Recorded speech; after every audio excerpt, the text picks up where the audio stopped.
சந்ததம் என்னை மறவாத சாந்த வாழ்வழித்தோய் என் சந்தோஷ செய்தி இதுவே. வாழ்க வளமுடன். அனைவருக்கும் எனது பணிவான வணக்கங்கள். இன்றைய இந்த சிந்தனை நிறைவாக அமைந்திட இறையருளும் குருவருளும் துணை நிற்குமாக. வாழ்க வளமுடன். ஆதியே அனைத்தும் என்ற தலைப்பில் சுவாமியோட கருத்துக்களை சிந்தனைக்கு எடுத்துக் கொள்கின்றோம். இறை உணர்வு என்பது ஒவ்வொருக்கும் வேறுபடும். அதை அடையக்கூடிய வழிகளும் வேறுபடலாம், செல்லும் பாதை வேறுபடலாமே தவிர அந்த உண்மை தத்துவத்தில் எந்த ஒரு குழப்பமும் வராது. உண்மை எப்பொழுதுமே உண்மையாகத்தான், அதுல எந்த ஒரு கருத்தும் கூட சேர்க்க முடியாது, விளக்க முடியாது.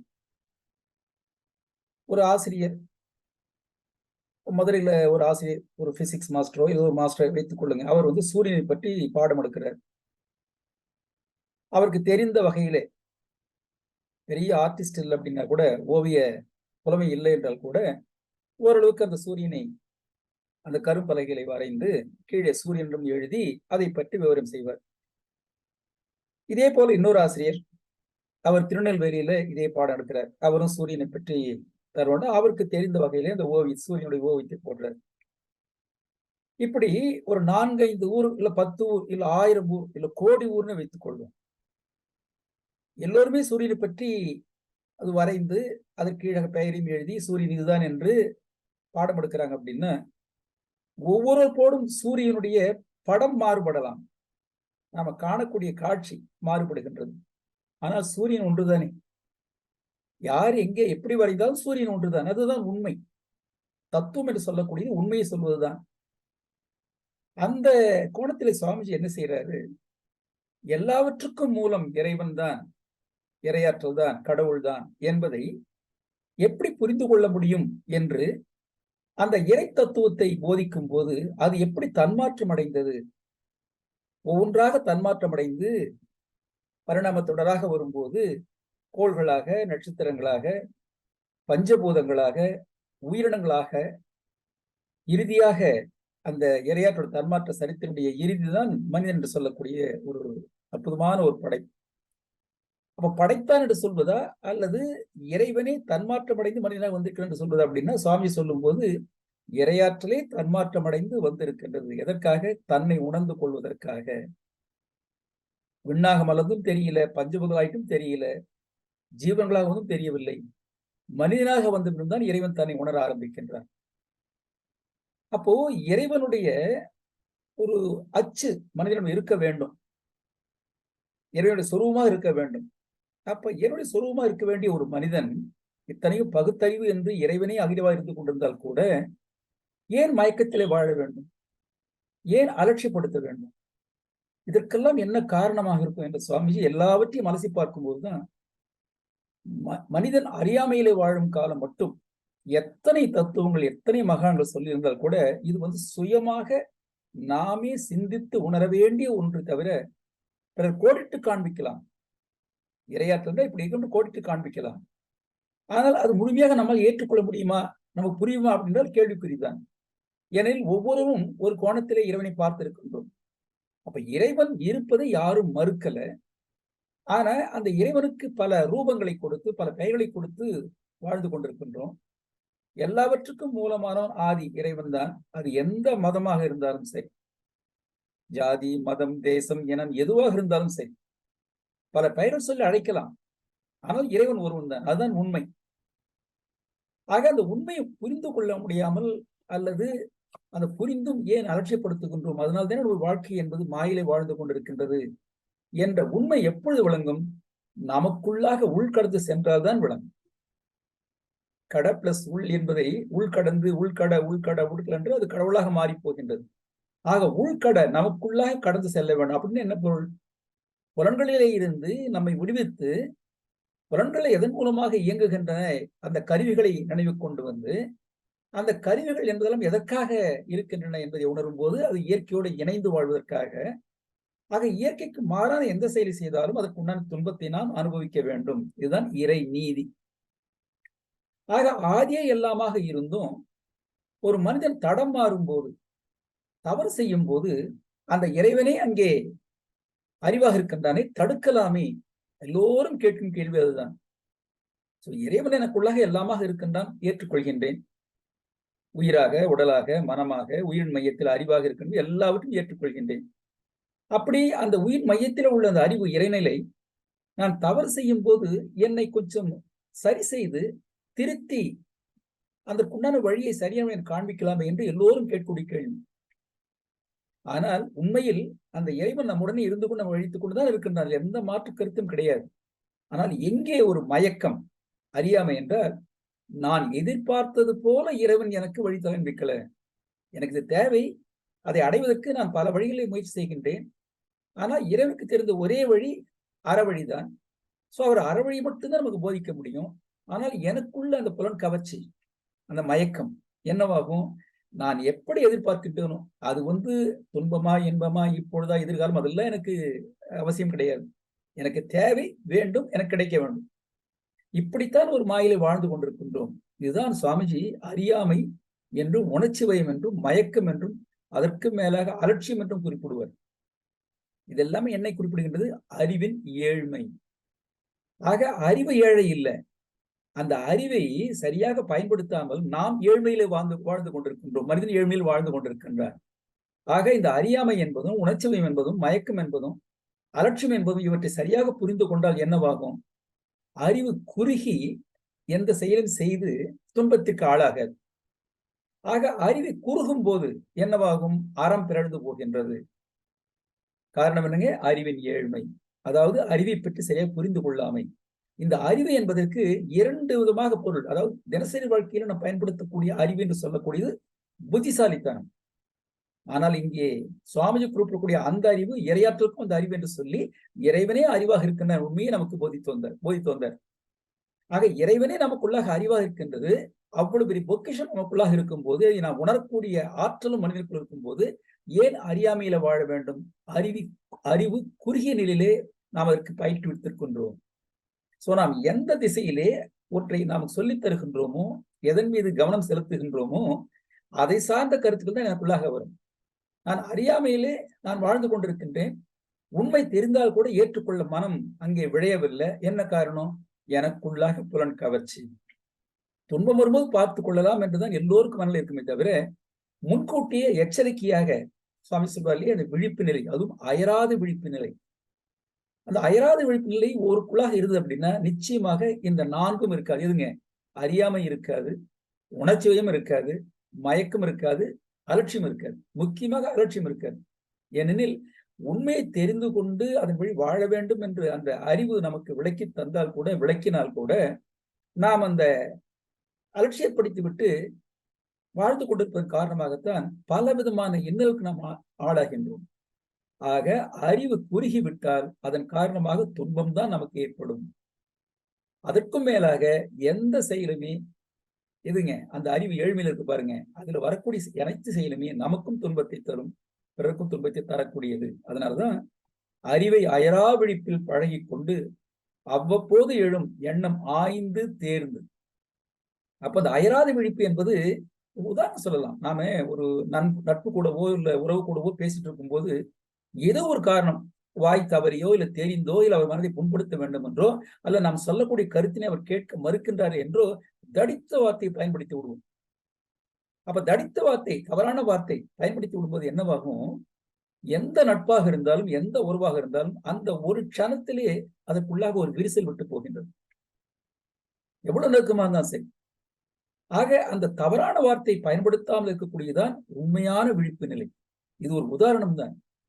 ஆக அந்த அயராத விழிப்பு என்பதற்கு நீங்க ஒரு கால அட்டவணை போட்டு ஒரு ஃபார்முலா போட்டு சொல்ல முடியாது. என்ன சுருக்கமாக சுவாமி சொல்லக்கூடியது? யார் மனதும் புண்படக்கூடாது. அருமையான வார்த்தை குறிப்பிடுவார். அனைத்துயிரும் ஒன்றென்று அறிந்த அடிப்படையில் ஆற்றும் கடமையெல்லாம் அன்பின் செயலாகும்.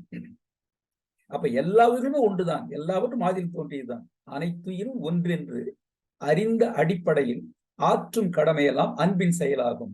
எப்பொழுது இறை தத்துவத்தை முழுமையாக உணர்ந்து கொள்கின்றோமோ நம்முடைய கடமைகளை செவ்வனே செய்ய முடியும். யதார்த்தம் என்று இயல்பாக நமக்குள்ளாக வந்துவிடும். இது எப்படி சாத்தியம்ங்க?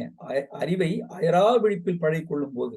அதற்கும் மேலாக அப்போதைக்கு நமக்கு அகத்தாய் சொல்லி தரும் போது எண்ணமாராய்தலோ, ஆசை சிரமித்தலோ, அல்லது கவலை ஒழித்தலோ, சினம் தவிர்த்தலோ ஒரு அட்டவணை போட்டு ஒவ்வொரு அட்டவணையில இதெல்லாம் இந்த கருத்துக்களை நீ சிந்தனை பண்ணுங்க. கோபமா? யார் மேல கோபம் வருது? எதனால வருது? எனக்கு அவருக்கு என்ன தரும்? இப்படி அந்த ஆரம்ப நிலையிலே அந்த அகத்தாய்வு என்பதற்கு ஒரு குறிப்பிட்ட நேரத்தை ஒதுக்கி பழகிக்கொள்ளுங்கன்னு சொன்னார். அது பழக்கத்தை ஏற்படுத்திக் கொள்வதற்காக. எப்பொழுதுமே அந்த ஒரு அட்டவணை போட்டுக் கொண்டு செய்ய வேண்டிய அவசியம் இல்லை. என்ன காரணம்? எண்ணம் எழும்போதே இது சரியா தவறா என்று சீர்தூக்கி பார்க்கக்கூடிய பக்குவம் நமக்குள்ளாக வந்துவிடும். எப்பொழுது? தொடர்ந்து தவறாமல் தினசரி தவம் செய்து கொண்டிருந்தார். அப்ப செய்யல அப்படின்னு என்ன சொல்லுங்க? ஒன்று அறியாமை, இன்னொன்று அலட்சி. இது ரெண்டில் தான் நமக்காக சிக்கிக்கொண்டு துன்பத்திற்கு ஆளாகின்றோம். ஆக அவ்வப்போது எழும் எண்ணத்தை ஆராய்ந்து தேர்ந்து அறிவின் ஒளியாய் வாழ ஆற்றல் நல்கும். ஏனெனில் அந்த அறிவு என்பது எல்லாவற்றையும் உள்ளடக்கியது. அதனால்தான் ஞானம் என்று சுவாமி சொல்லும் போது அறிவை அறிவால் அறிந்தது. அறிவை அறிய வேண்டும். சுருக்கமாக பொருத்தமுதவ சொல்லக்கூடிய ஒரு ஃபார்முலா. ஆனால் அறிவை அறிவால் அறிய வேண்டும் என்றால் அந்த அறிவு எனக்குள்ளாக எப்படி இருக்குன்றது தெரிந்தால்தான் அதை பயன்படுத்த முடியும். என்னிடம் ஒரு கருவி இருக்கு, இல்ல ஒரு மெஷின் இருக்கு, அது எப்படி பயன்படுத்த வேண்டும் என்று தெரிந்தால்தான் அதை பயன்படுத்த முடியும். இந்த காலத்தில் வரக்கூடிய அந்த ஒரு கணினி, தொலைபேசி எடுத்துக்கொள்ளுங்க, அந்த மொபைல் எடுத்துக்கொள்ளுங்க, கைபேசி இருக்கு, அதுல எவ்வளவோ அட்வான்ஸ்டா வந்திருக்கு, ரொம்ப அதெல்லாம் இருக்கு. எத்தனை பேருக்கு நமக்கு தெரியும்? அந்த நாலேஜ் இருந்தாலும் நமக்கு என்ன தெரியும்? அதை ஓபன் பண்ண தெரியும், யாருக்கேனும் போன் பண்ண தெரியும், வந்தா காதுல வைத்து கேட்க தெரியும், பேச தெரியும். ஆனால் அதுக்குள்ள எவ்வளவோ இருக்குன்னு சொல்லுவாங்க. ஒரு பக்கம் பார்த்தீங்கன்னா அனைத்தையும் தெரிந்து நான் என்ன செய்ய போகின்றேன், இன்னொரு பக்கம் எனக்கு என்ன தேவையோ அதை மட்டும் தெரிந்து கொள்ளலாம். இது ஒரு ஆப்ஜெக்ட், ஒரு பொருளுக்கு பொருந்தும். ஆனால் மனிதனுக்கு, ஜீவனுக்கு அதை பொருத்த முடியுமா? அறிவாட்சித்தரம் என்று சொல்லக்கூடிய அந்த ஏஆர்டி நமக்குள்ளாக இருந்து கொண்டிருக்கும் போது நாம் சரிபார்த்து சிந்தனை செய்து நடு நிலைமையோடு அகத்தாய்வு செய்து கொண்டு வந்தோம் என்றால் நிச்சயமாக எல்லா அகத்தாய்வு பயிற்சிகளும் முறையாக கண்டிப்பாக நமக்கு பலனை தரும். ஆனால் அந்த நடுநிலைமை இல்லாமல் அகத்தாய்வு செய்யக்கூடிய நிலையில் தான் நாம் இருக்கின்றோம். இதுல என்ன எனக்கு ஆதாயம், என்ன ஒரு கிடைக்கும் என்று இப்படித்தான் எண்ணம் போய்கொண்டிருக்கே தவிர நான் அடையக்கூடிய ஆதாயத்தை விட்டு வெளியே வந்து இறைவன் எனக்குள்ளாக இருப்பதே ஒரு பெரிய ஆதாயம், அது அற்புதமான ஒரு வரம் என்ற உண்மை நமக்கு தெரிந்து கொள்ளும் போது அறியாமையும் இருக்காது, அலட்சியமும் இருக்காது. அது எப்படி தெரிந்து கொள்ளக்கூடியது? எந்த பொருளை பார்த்தாலும் சரி, எதனால் ஆக்கப்பட்டது? அது உயிராக இருந்தாலும் சரி, உயிரற்றதாக இருந்தாலும் சரி, எதனால் ஆக்கப்பட்டது? விண்ணால் ஆக்கப்பட்டது. எப்படி தெரிந்து கொள்கின்றோம்? கூர்ந்து கவனிக்கின்றோம். ஒரு மலராக இருக்கலாம், ஒரு பழமாக இருக்கலாம், அல்லது எந்த ஒரு பொருளாக இருந்தாலும் அது எதனால் ஆக்கப்பட்டது என்று நுணுகி பார்க்கும் போது அதன் விண் ஞானம் என்று சொல்கின்றோம். ஆக அந்த விண்ணின் கூட்டுதான் எல்லாமே இருக்கின்றது என்று தெரிந்து கொள்ளும் போது எப்படி தெரிந்து கொள்ள முடியும்? அதனோடு இணைந்து அதனுடைய தன்மையை தெரிந்து கொள்ளும் போது, புரிந்து கொள்ளும் போது அது எப்படி சாத்தியம்? எந்த மனிதனுக்கும் தன் அறிவை பயன்படுத்தி ஒரு சிலவற்றை வேணும் தவற விடலாம், எல்லாவற்றையும் புரிந்து கொள்ள அவசியம் கிடையாது. இப்போ ஒரு மருத்துவ தொழில் இருக்காருங்க, அவர் பயன்படுத்தக்கூடிய வார்த்தையில் அனைவருக்கும் புரியுமானே தெரியாது. ஆனால் சாதாரணமா ஒரு நடைமுறை வாழ்க்கையில என்ன என்பதை சொல்லி அதற்குண்டான விளக்கத்தை தெரிந்து கொள்ளும் போது என்னவாகும்? எல்லாவற்றுக்கும் மூலம் ஆதிதான், அனைத்துக்கும் மூலம் இறைநிலைதான் என்ற உண்மை தெரிந்து கொள்ள வருகின்றோம். அப்போ கண்காணும் தோற்றத்தில் கருத்தால் கூர்ந்து, ஆக எப்படி கூர்ந்து பார்க்க வேண்டும்? அந்த நுண்மான் நுழைப்புலன் அறிவுன்னு சொல்லுவோம் ஆங்கிலத்திலே. பெஸ்பிகாசிட்டி சொல்லக்கூடிய நுண்மான் நுழைப்புலன் அறிவு, அதாவது எதையும் நுணுகி பார்த்து உணரக்கூடிய அறிவு நமக்குள்ளாக இருந்து கொண்டிருக்கின்றது. அதை கொண்டு கண்காணும் தோற்றத்தில் கருத்தால் கூர்ந்து களங்கமிலா நுண்ணியக்கமாக உள்ள. ஏன் அந்த விண்ணுக்கு களங்கம் கிடையாது? இரையாற்றுடைய அப்படியே தன்மாற்றம் அடைந்த ஒன்று. அதுல களங்கம் கிடையாது. அந்த விண் என்பது கோள்களாக இருந்தாலும் சரி, நட்சத்திரம் இருந்தாலும் சரி, அதுல களங்கம் இல்லை. அடுத்து பஞ்சபூதமாக வரும்போது பஞ்சபூதங்களில் களங்கம் கிடையாது. ஏன்னா இறைவன் மூலமாக வந்து இறைவன் அதுவாக இருந்து கொண்டிருக்கின்றார். ஜீவனாக வந்த பின்புதான் அந்த உண்மையை தெரிந்து கொள்ளாமல் ஈரறிவிலிருந்து, அதாவது பிற உயிருக்கு துன்பம் தருதல் என்று சொல்லக்கூடிய அந்த விலங்கின பதிவு, அதுதான் நமக்கு ஆரம்ப நிலை. அங்கே வரும்போதுதான் என்ன செய்கின்றோம்? அந்த விண் களங்கமடைந்து விடுகின்றது. ஆக நமக்குள்ளாக அந்த விண் இறைவனை விண்ணாக இருந்தால் கூட என்னுடைய அறியாமை காரணமாக, என்னுடைய அலட்சியம் காரணமாக அந்த தூய்மை கெடுத்து விடுகின்றேன். இயற்கையில அது தூய்மையானது, மிகவும் அற்புதமான ஒன்று நமக்குள்ளாக இருப்பது. ஆக களங்கமில்லா நுண்ணியக்கமாக உள்ள விண்ணை எப்பொழுது காண முடியும்? நுண்மான் நுழைப்புலன் அறிவை கொண்டுதான் காண முடியும். விண் கண்டு அதன் இயக்க ஒழுங்காய் ஆற்றும் வேகத்தில் விவேகம். இதுதான் சுவாமிஜி சொல்லும் போது ஆரம்ப காலத்திலே அந்த வகுப்பிலே கலந்து கொள்ளும் போது அவர் சொல்லக்கூடிய வார்த்தைகள் வந்து புதிய வார்த்தையிலும் இல்லை, ஆனால் புரிந்து கொள்ள முடியல. ஆக சிந்திக்க சிந்திக்கத்தான், ஓஹோ இதற்குத்தான் இந்த பொருள். அப்ப விண்ணில் களங்கம் இல்லை என்றால் அது எதுங்க? இரையாற்றலே விண்ணாக இருக்கின்றது. களங்கம் இருப்பது வாய்ப்பே கிடையாது. அப்ப களங்கம் எங்கே தொடுகின்றது? ஜீவராசியில வந்த பின்பு. இப்போ அசேதன பொருட்கள் ஒரு கல்லோ அல்லது மண்ணோ அல்லது பாறையோ அது ஏதாவது பண்ணுதுங்களா? ஒண்ணும் கிடையாது. ஆக அதே ஜீவனாக வந்த பின்பு ஒன்றை ஒன்று சார்ந்து வாழ்தலோ பிற உயிரை பறித்து வாழக்கூடிய அந்த தன்மை வரும்போதுதான் படிப்படியாக அந்த பாவம் வந்து சேர ஆரம்பிக்கின்றது. அந்த விண் என்பது தூய்மை கெடுக்கின்றது. அப்படின்னு பொருள், உயிர் தூய்மை கெடுக்கின்றது. ஆக அந்த உயிர் தூய்மை கெட்டதுன்னு வைத்துக் கொள்வோம். என்னவாகும்? இறைத்தொழில் தான் உயிராக இருந்து கொண்டிருக்கின்றது. ஆனால் அதற்குள்ளே உயிர் இருந்து கொண்டு அறிவாக இருந்து கொண்டு நடத்தி கொண்டிருந்தால் கூட நம்முடைய அலட்சியம் காரணமாக அதை சரியாக புரிந்து கொள்ளாமல் நாமும் துன்பத்துக்கு ஆளாகின்றோம், பிறகு துன்பத்தை தருகின்றோம். அப்போ அனைத்துயிரும் ஒன்றென்று அறிந்த அடிப்படை எப்பொழுது வருங்க? இந்த தத்துவத்தினை இறையாற்றல் தான் எல்லாமாக இருக்கின்றது என்ற தத்துவத்தினை உள்வாங்கி உணரும் போதுதான் வரும். படித்தால் வருமானு சொல்ல முடியாது. ஏன்னா எப்படி படிக்கின்றோம்? அதாவது நுனிப்புல் மீதுன்னு சொல்லுவாங்க. அப்படி படித்தோம்னா எதையும் புரிந்து கொள்ள முடியாது. எந்த ஒரு வார்த்தை இருந்தாலும் அதை ஊன்றி அதற்குள்ளாக என்ன பொருள் என்பதை தெரிந்து கொள்ளும் போது அற்புதமான ஒரு மகிழ்வு நமக்குள்ளாக தோன்ற ஆரம்பிக்கும். சுவாமிஜியுடைய வகுப்பில் கலந்து கொள்ளும் போதெல்லாம் ஒவ்வொரு வகுப்பிலும் ஏதேனும் ஒரு புதிய வார்த்தை அதற்குண்டான ஒரு வித்தியாசமான விளக்கத்தை சொல்வார். அதுதான் அந்த வேண்டல் வளம் என்று சொல்லக்கூடிய வார்த்தை.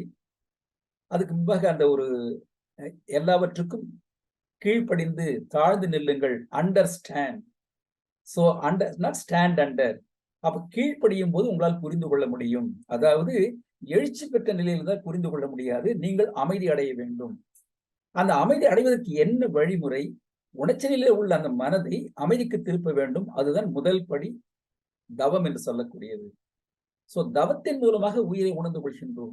அப்ப அந்த நிலையில் பார்க்கும்போது அந்த தூய்மையான உயிர் என்பது எது? இறைவனை உயிராக இருந்து கொண்டிருக்கிற உண்மை தெரிந்து கொள்ளும் போது அந்த தூய்மை என்ற எண்ணம் எனக்குள்ளாக வரும்போதே என்னை சுற்றி ஒரு அற்புதமான வளையம் அமைந்து போகின்றது. என்ன வளையம்ங்க? இறைநிலையே நமக்குள்ளாக ஒரு வளையத்தை ஏற்படுத்திக் கொண்டு எல்லா வகையிலும் நமக்கு வந்து நன்மைத்து கொடுத்து கொண்டே இருக்கின்றன. எப்பொழுது நாம் தவறி போனாலும் அந்த உள்ளுணர்வு நமக்குள்ளாக வரும். ஒரு வேலை செய்து கொண்டே இருக்கின்றோம், ஏதோ ஒரு மனதிற்குள்ளாக ஒரு பொருந்தா உணர்வு, ஏதோ ஒரு தப்பு நடக்க போகுதுன்னு ஒரு ஒரு எண்ணம் வந்து வைத்துக் கொள்ளுங்க. பார்த்தீங்கன்னா நிச்சயமா ஒரு தவறுங்க நடந்திருக்கு. இது எப்படி சாத்தியம்ங்க? நம்முடைய மனது ஆழ்ந்து போக போக அந்த ஆழ்ந்த நிலையிலே அந்த சிந்தனை என்பது மிகவும் துல்லியமாக தூய்மையாக இருக்கும். அந்த எப்படி அது சாத்தியமானது? நமக்குள் போக போக உணர்ச்சியை விட்டு வெளியே வந்து விடுகின்றோம், அமைதிக்கு வர ஆரம்பிக்கின்றோம். அந்த அமைதி வரும்போது எதுங்க? இறைவனே எனக்குள்ளாக எல்லாமாக இருக்கின்றான் உண்மை தெரிந்து கொள்ளும் போது அதனோடு ஐக்கியமாகின்றோம். இந்த மௌனத்துல சொல்லும் போது சொல்வோம், அறிவிற்கு ஓய்வழி, அதுவே உன் ஓய்வாகும். எது அறிவு? இறைநிலைதான் அறிவாக இருந்து கொண்டிருக்கின்றது. ஆனால் இந்த அறிவு என்பது என்ன ஆயிடுத்துங்க? புலன்கள் வழியாக செலவாய் கொண்டே இருக்கின்றது. அப்ப எப்படி அதுக்கு ஓய்வு தர்றது? அறிவுக்கு ஓய்வழி, அதுவே உன் ஓய்வாகும். நீ ஓய்வுன்னா என்னங்க? வேற ஒண்ணும் கிடையாது. உனக்குள்ள இருக்கக்கூடிய அறிவுக்கு ஓய்வு கொடுங்க. அறிவிற்கு ஓய்வழி, அதுவே உன் ஓய்வாகும். அறிவிற்கு ஓய்வினால் ஆற்றல் பெருகிடும். சோ நீங்க மௌனம் இருக்க என்னவாகும்? ஆற்றல் கூடிக்கொண்டே இருக்கும். அளப்பரிய ஆற்றல். அறிவிற்கு அடித்தளம் எதுங்க? அருள்நிலை, வெளி, தெய்வம். அதேதான் வெளி என்று சொல்லுவோம், தெய்வம் என்று சொல்லக்கூடிய. அறிவிற்கு அடித்தளம் எது? அருள்நிலை, வெளி, தெய்வம் என்று சொல்லி கடைசியா ஒன்று சொல்வார். அறிவிற்கு வெளி நினைவு ஒன்றேதான் முழு ஓய்வு. இதுதான் மௌனத்தின் உச்சம் என்று சொல்லக்கூடிய. அறிவிற்கு எதுங்க? வெளி நினைவு, சுத்த வழியை பற்றி நினைவு இருக்கு. அந்த நினைவு தான் முழு ஓய்வை தருவதற்கு அறிவிற்கு. எதுங்க? இறைவன் நமக்குள்ளாக அறிவா இருக்கின்றானே, அந்த அறிவு தோன்றியதுனால ஒரு பேதத்தோடு இருந்து கொண்டிருக்கின்றது. தோன்றாத உண்டான அந்த அறிவோடு இணைய வேண்டும். அப்படி இணைய வேண்டும்னா என்ன செய்ய வேண்டும்? அறிவிற்கு வெளி நினைவு ஒன்றேதான் முழு ஓய்வு. ஆக நாம் ஓய்வு எடுக்கிறோம் அப்படின்னா என்ன செய்கின்றோம்? அறிவிற்கு ஓய்வு தருகின்றோம். இப்ப நம்ம ஓய்வா இருக்குன்னு என்ன செய்கின்றோம்? எந்த பொருளும் இணையாமல், எதனோடு பேசாமல், வாய் பேசாமல், மனதில் தோன்றக்கூடிய எண்ணங்களை ஆராய்ந்து பார்த்துக் கொண்டிருக்கின்றோமே, அதுதான் உண்மையான மௌனம் என்று சொல்லக்கூடிய. ஆக அந்த அறிவிற்கு அந்த வெளி சுத்தவெளி நினைவு ஒன்றுதான் முழு ஓய்வு என்று சொல்லி அதை எப்படி கண்டுகொள்ளலாம்? விண் கண்டு அதன் இயக்க ஒழுங்காய் ஆற்றும் வேகத்தில் விவேகமாம் அறிவறிந்து. காணக்கூடிய காட்சி எல்லாம் விண்ணின் கூட்டு தெரிந்து கொள்கின்றோம். அந்த விண்ணின் கூட்டு அதுல இயக்க ஒழுங்கு சொல்கின்றோமே, அது எப்படி வந்தது? அந்த விண் தோன்றியதுமே அந்த 4 அளவைகள் சொன்னார் சுவாமி. சுத்த வழியிலே விண் தோன்றியதுமே அது ஒரு குறிப்பிட்ட எல்லை அடைத்துக் கொள்ளும். அது அதனுடைய பருமன், வால்யூம். அந்த தோன்றிய ஒன்று ஒரு குறிப்பிட்ட வேகத்தில் சுழன்று கொண்டே இருக்கும். அந்த சுழற்சி என்பது எங்கிருந்து வந்தது? சுற்றொளியின் மூலமாக, சூழ்ந்தெழுத்தும் காரணமாக. அது வேகம். அதற்கு மேலாக ஒரு விண்தான தோன்றியது, பல விண்கள் தோன்றின. பல விண்கள் இரையாற்றிலே வந்திருக்கு இல்லையா? அப்ப இரையாற்றில் பல விதமான விண்களாக தோன்றும் போது 2 விண்களுக்கிடையே, பல விண்களுக்கு இடையே இருக்குது, அதுதான் உங்களுக்கு தூரம். அதுக்கு மேலாக தோன்றிய ஒன்று குறிப்பிட்ட காலத்திலே மறையும். அது இயற்கை சட்டம், இயற்கை விதி. இதுதான் நமக்குள்ள சுவாமிஜி சொல்வார், செத்து போகவே பிறந்து வாழும் மனிதன் என்பார். ஆக அந்த விண்களுக்கு இடையே உள்ள அந்த இடைவெளி இருக்கு, அது என்ன ஆயிட்டுங்க? தூரமாகின்றது. அதுக்கு ஒரு குறிப்பிட்ட காலம் என்பது உண்டு, தோன்றி மறைவது. ஆக பருமன், வேகம், தூரம், காலம் எல்லாம் எங்கே வந்ததுங்க? அந்த விண்ணினுடைய இயக்கத்திற்கு வரும்போது. இயக்கத்திற்கு முன்பு என்னவா இருந்ததுங்க? சுத்தவெளியாக இருந்தது. ஆக தோன்றிய பின்புதான் அது பேதங்கள் வர ஆரம்பித்தது. பெரியது, சிறியது எல்லாம் பேதங்கள் வர ஆரம்பித்தது. அதனால சொன்னார் சுவாமிஜி, தோன்றிய ஒன்றில் தான் பேதமே தவிர தோன்றாத ஒன்றில் கிடையாது. ஒரு வார்த்தையை பயன்படுத்துறோம், அந்த வார்த்தையில பேதம் இருக்கலாம், வேறுபாடு இருக்கலாம், உயர்வு தாழ்வு இருக்கலாம். அந்த வார்த்தை வெளியே வந்த பின்பு, அந்த வார்த்தை வெளியே வருவதற்கு முன்பாக எங்கே இருந்தது? நமக்குள்ளாக உயிராக இருந்தது, அறிவாக இருந்தது. அப்ப அது பேதம் இருக்கான்னு சொல்ல முடியாது. ஏன்னா அவங்க மனம் சார்ந்தது. வெளியே வார்த்தை வரும்போதுதான் அது பேதமுடையதா இல்லை என்று நம்ம கணிக்க முடியும். ஆக இதை எப்ப உணர்ந்து கொள்ள முடியுங்க? விண் கண்டு அதன் இயக்க ஒழுங்காய் ஆற்றும் வேகத்தில் விவேகம். இரண்டையும் அதுக்குள்ள, அதாவது ஆங்கிலத்திலே இன்ஹெரண்ட் ஃபோர்ஸ் சொல்வாங்க. வேகமும் உண்டு, விவேகமும் உண்டு. இப்போ விவேகம் மட்டும் இருந்து வேகம் இல்லைன்னா பயன் கிடையாது. இல்ல வேகம் மட்டும் இருக்கு, விவேகம் இல்லை என்றாலுங்க பயன்லாம் போய்விடும். ஒரு வண்டி, ஒரு காரோ இல்லது ஒரு 2 வீலரோ ஓட்டுறோம், வேகமாக ஓட்டுறோம், போதும். ஆனால் விவேகம் இல்லை என்றால் எங்கே நிறுத்த வேண்டும் என்று தெரியணும் இல்லைங்களா? அதாவது வேகமாக போவது மட்டுமே பயணம் கிடையாது. எங்கே நிற்க வேண்டும், எங்கே மீண்டும் தொடங்க வேண்டும் என்பதெல்லாம் இருக்கு பாருங்க. அதுதான் விவேகம் என்று சொல்லக்கூடியது. ஆக இந்த வேகம், விவேகம் இது இந்த விண்ணுக்கு மட்டும் கிடையாது. அப்படி மனிதருக்கும் பார்த்தீங்க அப்படின்னா, எந்த சமயத்திலே எந்த வார்த்தையை பயன்படுத்த வேண்டும், அந்த வார்த்தையை பயன்படுத்தினால் என்ன மாதிரி நன்மை தீமை கிடைக்கும் என்று, அந்த வேகமான வார்த்தையை பயன்படுத்த கூட விவேகத்தை பயன்படுத்தினோம் என்றால் பிறகு மனது புண்படாமல் செய்ய முடியும். அதனால்தான் இப்போ ஒருத்தர் சில இப்போ ஒரு உதவியோ இல்ல வேலையில இருக்கும்போது ஒருத்தர் கேட்கிறாங்க அப்படின்னா எல்லாவற்றுக்கும் நாம் எஸ் சொல்ல முடியாது. சிலவற்றுக்கு நோ சொல்லித்தான் ஆகணும். அது வீடா இருக்கலாம், அல்லது அலுவலகமா இருக்கலாம், சமுதாயமா இருக்கலாம். சோ எல்லாவற்றுக்கும் ஆமாம், சரி, எஸ் சொல்ல முடியாது. சிலவற்றை மறுத்தாக வேண்டும், நோன்னு சொல்ல வேண்டும். அப்ப அந்த நோ என்று சொல்வதே, இல்லை என்று சொல்வதே, இட் இஸ் அன் ஆர்ட் என்பது சொல்லணும். No, saying no is an art. அது என்னங்க வேண்டாம் சொல்றதுல அதுல போய் என்ன ஆர்ட் இருக்கு, என்ன கலை இருக்குங்க? ஒருத்தர் ஒரு ஒரு உதவி கேட்கிறாரு, அந்த உதவி முகத்தில் அடித்தது போல மறுக்கலாம், அல்லது ஐயா முடியாத நிலைங்க, தயவுசெய்து மன்னித்துக் கொள்ளுங்க, என்னால் முடியாத நிலை, உதவி செய்ய முடியாத ஒரு சூழ்நிலை என்று நீங்க ஒரு தாழ்மையான குரல் சொல்லும் போது இரண்டுக்கும் பொருள் ஒன்றுதான். நீங்க வேகமா சொன்னாலும் இல்லைதான், நீங்க பொறுமையாக சொன்னாலும் இல்லைதான், விடை ஒன்றுதான். ஆனால் சொல்லக்கூடிய முறை என்பது இருக்கு பாருங்க, அதான் saying no is an art என்று சொல்ல. எல்லாவற்றுக்கும் ஆமாம் என்று தலையாட்ட முடியாது, சிலவற்றை மறுத்தாக வேண்டும், வேண்டாம் என்று சொல்ல வேண்டும். அந்த பக்குவம் வர வேண்டும் என்றால் அந்த உண்மை சரியை உணர்ந்து கொள்ள வேண்டும். அந்த வேகத்தில் விவேகமாம் அறிவறிக்கூடிய பண்பு நமக்குள்ளாக இருக்கின்றது, அதை பயன்படுத்திக் கொள்ள வேண்டும். இதெல்லாம் எப்படி சாத்தியம்? நுண்மான் நுழைபலனால் நுணுகி மேலும். எதுங்க? மண்ணை பார்த்தோம், விண்ணை பார்த்தோம், கோள்களை பார்த்தோம், வேகம் பார்த்தோம், விவேகம் பார்த்தோம். அப்ப இதெல்லாம் தெரிந்து கொண்டு என்ன செய்கின்றோம்? நுண்மான் நுழைபலனால் நுணுகி மேலும் நுண்ணணிவின் பிறப்பிடமாம் பரமுணர்வி, பரம்பொருள் தத்துவம், இயற்கை தத்துவம். ஆக எல்லாவற்றுக்கும் மூலம் அந்த இறைநிலைதான், ஆதிதான். அந்த ஆதியே அனைத்துமாக இருக்கும் போது அது எப்படி தெரிந்து கொள்ள முடியும்? நம்மிடம் இருக்கக்கூடிய நுண்மா நுழைப்புலன், இது மனிதனுக்கு மட்டும்தான் பொருந்தும், விலங்குக்கு பொருந்தாது. ஆக நுண்மா நுழைப்புலனால் நுணுகி மேலும் நுண்ணணிவின் பிறப்பிடமாம் பரமுணர்வி. ஆக இறையர்த்தன் எல்லாவற்றுக்கும் மூலமாக இருப்பது என்று தெரிந்து கொள்ளும் போது என்னவாகும்? மண் கடந்து விண் கடந்து. சோ மண் என்பது என்ன? விண்ணின் கூட்டு. அப்ப மண்ணை பார்க்கின்றோம், மண் எதனாலாக்கப்பட்டது? விண்ணாலாக்கப்பட்டது. அப்ப விண் எங்கிருந்து வந்தது? அதை இன்னும் மேல் நோக்கி ஆழ்ந்து போகும்போது எங்கே போய் இருக்கின்றோம்? வெளி கண்டார், சுத்த வழி. ஆக மண் கடந்து விண் கடந்து வெளி கண்டார் என்னவாகும்? நமக்குள்ளாக இருக்கே ஆணவம் கண்ணும் மாய் மும்மலங்கள், மலமொழிந்த காட்சியதே மாதவமா. அது என்ன மாதவம்? சாதாரண தவம் சொல்லலாமே, ஏன் அந்த வார்த்தை போட்டிருக்காரு அப்படின்னா, தவம் ஏற்ற ஏற்ற நாம் மாண்படைகின்றோம், நம்முடைய மாண்பு பெருகிக்கொண்டே போகின்றது. ஆக தவம் ஏற்றும் போது நான் நானாக இருப்பது கிடையாது, இறையற்றுலக அதோடு ஒன்றுவதன் காரணமாக மனிதனாக ஆகிவிடுகின்றேன். எப்படி சாத்தியம்? மண் கடந்து விண் கடந்து வெளி கண்டார் மும்மலம் ஒழிந்த காட்சி அதே மாதவமாம். ஆக ஆதியே அனைத்துமாக இருக்கிறது என்று எப்படி தெரிந்து கொள்ள முடியும்?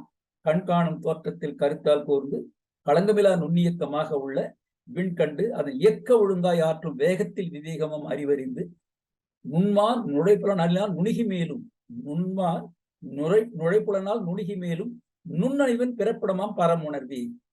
மண் கடந்து விண் கடந்து வெளி கண்டார் மும்மலம் ஒழிந்த காட்சி அதே மாதவமா. ஆக அந்த தவத்தின் மூலமாகத்தான் தெரிந்து கொள்ள முடியும். அப்படி தெரிந்து கொள்வது என்னவாகுங்க? எல்லாவற்றுக்கும் அந்த அந்த மாதவத்தை உணரும் போது அது ஒரு ஆனந்த அனுபவமாக இருக்கும். ஏனெனில் அந்த அனுபவத்தை சொல்ல முடியாது, வெளிப்படுத்த முடியாது. அதை நாம் உணரத்தான் முடியுமே தவிர இப்படித்தான் இருக்கும் என்று நம்மால் உணர்த்த முடியாது. உணரலாம், பட் உணர்த்துவது என்பது எந்த அளவுக்கு புரிந்து கொள்ள என்பது நம்ம சொல்ல முடியாது. ஆக தானாக அதை சிந்தித்து தனக்குள்ளாக அந்த கருத்தினை உள்வாங்கி சிந்திக்க சிந்திக்க என்னவாகும்? ஆனந்தம் எல்லாமே நமக்கு லயத்திலே ஆழ்ந்து போகும்.